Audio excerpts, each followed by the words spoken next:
What's up? Welcome into the LFC Transfer Room. Today's video is an opposition preview ahead of Liverpool's contest against Manchester United at Old Trafford.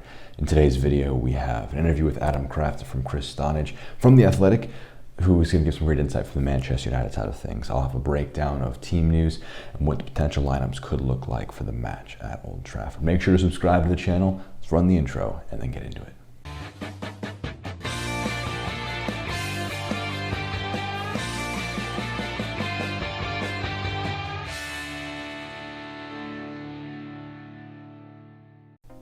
Our very own Crafton sat down with Crafton of The Athletic to get some insight of what Ole Gunnar Solskjaer's side looks like heading into the match this weekend. Let's take a look at that interview. Thank you very much, Jack, from the studio over in the USA. I'm joined by Crafton of The Athletic. How are you, Adam? Are you good? Yeah, really good, thank you. It's great to be joined by Adam. We're going to be discussing Man United today in general and how they could fare against Liverpool on the weekend. We'll start off, Adam, just a brief overview, really, of in total how Man United's season's been going so far. Incredibly sort of up and down. You get sort of, a last minute winner one game, then a disappointing defeat the next one. Obviously started the season fantastically well against Leeds. And, I think first 4 or 5 games, it was only the draw at Southampton. But performances have been pretty inconsistent. They really struggle to control games, give up a lot of chances on the counter-attack. They don't really sustain attacks very well. It tends to be, playing in moments.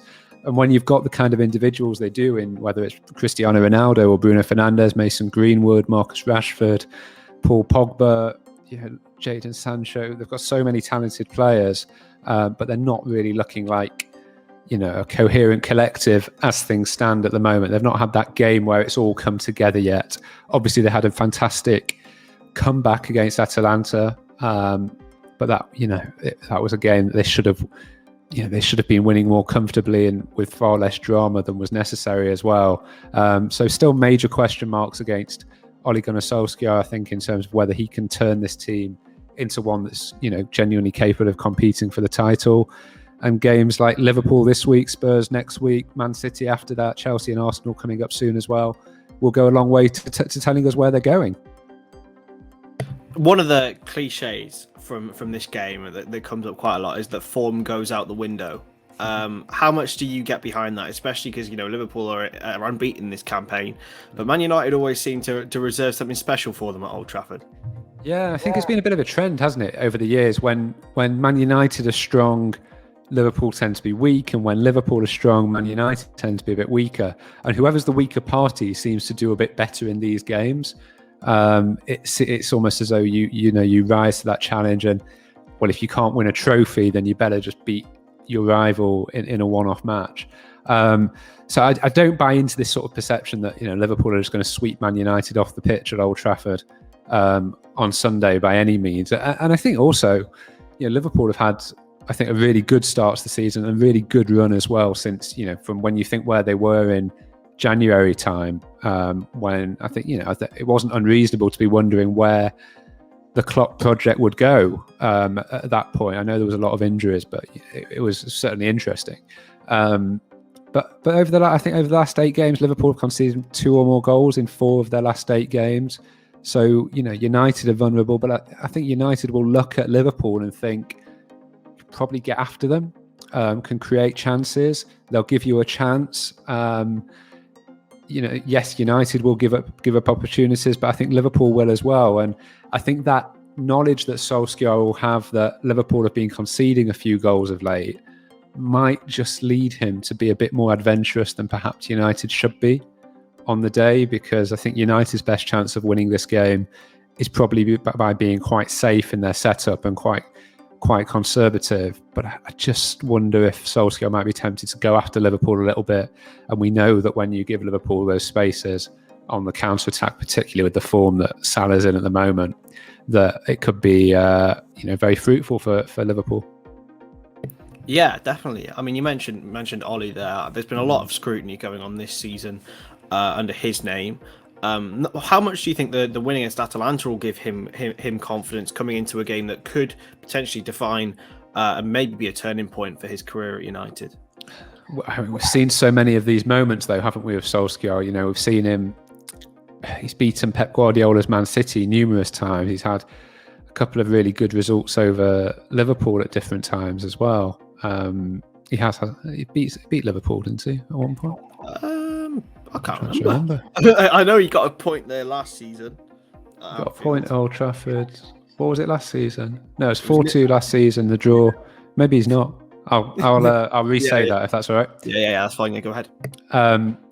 No, I mean we've had this conversation, haven't we, so many times about, you know, turning points for Ole Gunnar Solskjaer, and you know, you only need to look at, they beat Villarreal in the last minute, then they lose against they drew against Everton after that. They beat West Ham in the last minute, didn't they? And then after that, they followed that up again with a defeat against West Ham in the Carabao Cup. They have these highs, and they're almost immediately followed by a low. So it's always like it's one step forward and then one back, and you're constantly trying to build momentum. And I think that's really what happens when you have a team that's not got that real sort of identifiable style and consistency of performance, which, you know, to be fair to Liverpool and Manchester City and Chelsea, I think, you know, you could put them in all white shirts for a day without any branding, watch them play football, and you would know who that team is. You would know a Jurgen Klopp team. I think with Manchester United, it just doesn't, there aren't those sort of real clear patterns and structures the way you're like, this is what they're all about, this is what they do, this is how they'll get you, which probably makes them a little bit difficult to play against at times, because you really don't know what's going to turn up. I do think, you know, one of the things that's obviously changed over the past week is that Rashford's back, and he's scored 2 goals since he's come back. He's had a lot of success against Liverpool in the past, particularly at Old Trafford and against Trent Alexander-Arnold. And I think that's going to be a key battle as long as Rashford's recovered from the dead leg that he sustained against Atalanta midweek, because he gives United something different in that he's more direct. He'll run in behind. United have a lot of wide forwards like Mason Greenwood, Jadon Sancho, Anthony Martial, who all want to come to the ball, who all want to come inside, drift, whereas Rashford will just keep making those runs in behind and taking both Alexander-Arnold and the centre-backs into positions they don't want to be. And what it also allows is for Ronaldo to move over to the left a little bit, which is what I think that's what he prefers to be doing. It's where he often looks most dangerous. So I think that gives United more of a possibility. And yeah, it's possible that the energy that was injected into them by that comeback win carries them against Liverpool. And there's always going to be a fantastic atmosphere when Man United play Liverpool, and that will have a factor. You know, Liverpool haven't had a fantastic record at Old Trafford under Jurgen Klopp. They won 4-2 there, didn't they, at the end of last season? But I think that was a week where United had like 3 games in 5 days, and they were quite, I think, worn out and depleted, and the game didn't really count for anything for United at that point in the season. So yeah, I think it's one where Liverpool go in as favourites. They go in as the more informed team. They're the better team, probably the better coach, but it doesn't mean they'll win. It's probably a brilliant way of summing up the whole game, really. You mentioned Rashford and Trent. What other key battles do you think will be the big deciders in the game at Old Trafford on Sunday? Yeah. Well, it's hard to resist, isn't it? That feeling of whoever Salah's against is the key battle, because of the form he's in at the moment is absolutely extraordinary. Luke Shaw's, you know, he had a really good second half to last season, really good Euros. He's had quite a slow start to this season. Made the winner on Wednesday night, but defensively he's not been as strong. So that's obviously a key battle. You know, other than that, Van Dijk, I don't think it'll be like Van Dijk directly against Ronaldo, because Ronaldo doesn't really play like that, does he? Sort of drifts to the left, drifts to the right a bit. You know, I think that midfield area, you know, United fans all summer were saying they need a player like Fabinho, a player who can really sort of cut out those gaps between the midfield and defence, that can help the centre halves cope when they're in trouble. I think Liverpool saw the impacts of, you know, what happens when he's missing against Atletico Madrid in the first half in the Champions League this week. And I think what he does on Bruno Fernandes, I think, will be very significant in terms of dictating how dangerous United are. Because the thing about Fernandes is he can do 8 things wrong as he did, first half against Atlanta, gave the ball away repeatedly, but then he will produce the 2 best passes of the game if you give him the slightest bit of space. So I think that battle will go a long way to deciding whether United are dangerous. And from Liverpool's point of view, if their 3 forwards turn up, they will create chances and score goals because of the way Manchester United defend. I think it's 1 clean sheet from the last 19 games, conceded 6 goals in the last 2 games. They're slightly there for the taking defensively. It's just a case of whether Liverpool can stop United going the other way. In terms of areas for Liverpool to exploit, what are Manchester United's biggest weaknesses? Well, clearly Rafael Varane is missing at the moment from Manchester United. So I think that centre-half partnership, Victor Lindelof and Harry Maguire, I mean, they're quite a strange partnership. They tend to they'll have certain games, particularly against better opposition, where they really do play well, where they look quite solid. But I think when you take them when you have 4 players who run into the wide areas, who drag them out of position, out of the centre, they are quite uncomfortable. Lindelof in particular, in that respect. So yeah, it's not necessarily a sort of a direct 1v1 weakness, but I think structurally they're quite easy to exploit if you take them into those positions they don't want to be. I think also everyone said repeatedly the gaps between United, well, both the defence and midfield at times, where in behind McTominay and Fred, they play with 2 holding midfielders often in these games, but it doesn't always seem to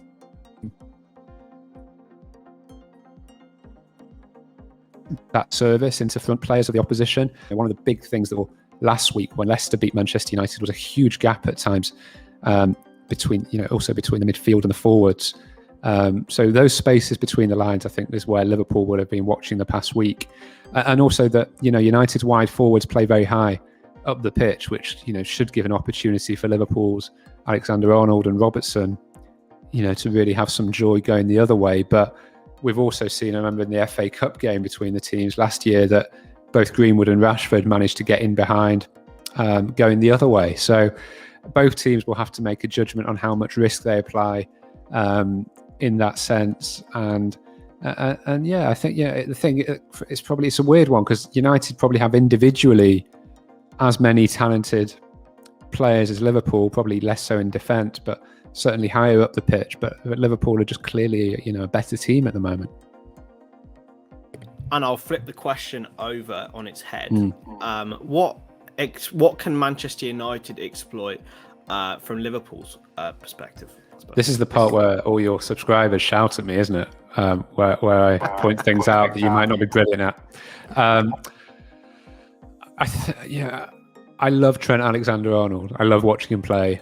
I think his quality is unbelievable. I want to see him play more for England. But I do think, if I'm a team preparing to play Liverpool, I think he's vulnerable. I think he's quite vulnerable defending crosses in the position. I think we saw that against Brentford, that you can have joy with that. I also think you can get in behind him. I think in a one-on-one situation, I would back Rashford against him. But it's a trade-off, isn't it, with Trent, because you get so much going the other way, and he doesn't. It's not like he's letting Liverpool down or anything like that. But I do think it's in what is a very, very strong unit. I think it's a position that I look at and think that's where Manchester United could have some joy, particularly Shaw and Rashford as a combination has been really good for Man United over the past year. Elsewhere, I mean, Liverpool are strong. Centre half pump. I think Van Dijk's still getting back to his very best, isn't he? He's not quite where he was before his injury, but that's normal. He's also not had that many, huge games yet. There was Chelsea and City, wasn't there? City, I thought he struggled a little bit, and Atletico, I thought he struggled a little bit as well. But you're playing against great players. You're going to be tested. I suppose the only other part of the pitch is that central midfield where I think Fabinho is still really strong. But I thought Liverpool, particularly in the first half against Manchester City before the international break, I thought they were passed by in midfield. I thought Jordan Henderson had a really poor first half in that game. And I know Liverpool as a whole just sort of showed City a bit too much respect. in that first half, but it did strike me that they weren't quite at that real intensity that we'd seen, when Liverpool swept City off the pitch, as they have done several times in the past few years. I didn't see that real intensity from the midfield. Saw it from the forwards, but not necessarily from the midfield. So I think, how they deal with, just sort of the sort of pesty nature of McTominay and Fred, because they will apply that intensity, particularly with a big crowd up at Old Trafford, might be interesting. But, really, I'm picking at minor holes in what is a really, really, really good team that, look like they've got both their verve and their courage back and spirit back together after a really difficult season. I think it's a bit of a blow for them that, Thiago, he's still injured, isn't he? And he for me, like, has the potential to change the way Liverpool play a little bit for the better, to give them, I felt there was moments in that Atletico Madrid game, particularly when it went to 2-1, before it went 2-2, where they just needed someone in the midfield to calm it down a bit. Wijnaldum was quite good at that, I thought, as well, when he was at the club. But Thiago, he can control the tempo of a game and dictate a game. But we've not really seen it yet in a Liverpool shirt anywhere near enough. So, hopefully he can come back soon, because I think if they get him in form with two around him who are more mobile and maybe a little bit more sort of tenacious, then I think Liverpool will be really tough to beat. And the final question is, two questions. How do you think the game will go, and what is your score prediction for Sunday? I think Liverpool will probably score first, because Manchester United always concede first. But I do think both teams will score. I'm going to go for a score draw. I'm going to say 2-2, so that nobody can shout at me too much on Sunday night. But I think it'll be harder for Liverpool than maybe some of the most confident supporters maybe thinking. But I think Liverpool fans are smart, and I don't think anyone's going to Old Trafford expecting to win like they did when Brendan Rodgers was there against a David Moyes team or anything like that. I think United have just got too many good players for that for some sort of real sort of humiliation or anything like that. So I'll go 2-2. Excellent. Right. I will pass. Oh, Jesus Christ. I will pass back over to Jack now, who will be doing some tactical analysis. So some great insight there from Adam Crafton on what to expect from the match this weekend for Manchester United. So looking at kind of how the teams could line up, we're looking at Manchester United probably a 4-2-3-1 formation versus the 4-3-3 of Liverpool. There are some pretty big potential omissions of the match. So Fred in the midfield may not be able to make the match. Bruno in the attacking midfield spot, and Rashford on the wing, all having issues after their victory over Atalanta in the Champions League. Their come from behind victory there. Cristiano Ronaldo will likely lead the line for them. Harry Maguire will be partnered by likely Victor Lindelof, with Rafael Varane still out with an injury. Has missed the last few matches for them. Anthony Martial as well, a bit of an injury issue there as well. So Edison Cavani, maybe Mason Greenwood, Jadon Sancho, all in contention to really kind of make an impact, make an appearance in this match at Old Trafford. For Liverpool side of things, it's going to be pretty simple. If you ask me, Alisson and net, back issues with the international break are well behind them.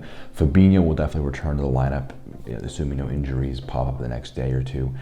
A center-back duo of Matip and Van Dijk, I would imagine, would persist, staying with the lineup from the weekend.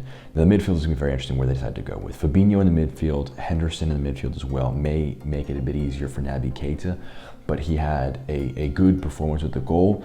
He was at slight fault for two of the goals as well, so maybe he decides to go with James Milner in the midfield. That's a very interesting debate as well. In addition, you also have Curtis Jones is in contention. So Curtis Jones actually might be my pick for the guy to join in the midfield trio. I have Firmino in my starting lineup as well up front in place of Jota. I have him as an impact substitute. I think that Firmino's ability in this kind of the half spaces and pulling defenders away, especially with no Rafael Varane, you really want to have try and get Mohamed Salah continue to take advantage of his lightning, his incredible form. But it is interesting. Liverpool have a lot of different options. If it's Rashford versus Trent Alexander-Arnold, maybe Liverpool want a bit more creative option on that right center mid spot and let Trent Alexander-Arnold be a bit deeper. But it's going to be very interesting. whatever happens there. And as you know, Chris mentioned and Adam mentioned, the match is going to be high emotions, high stakes, and the form isn't really the biggest of deals. These are two of the biggest clubs in the world facing off at the highest stage possible in the Premier League. So that's the team news.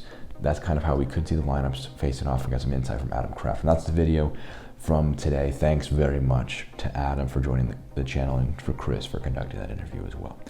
Let us know your thoughts on the team news, and make sure to drop in the comments what your 11 would be for the match against Manchester United. Make sure to subscribe to the channel. We have all your content you need for Liverpool Football Club. I'll catch you in the next one. I've been Jack. This has been a video from the LFC Transfer Room. Take care.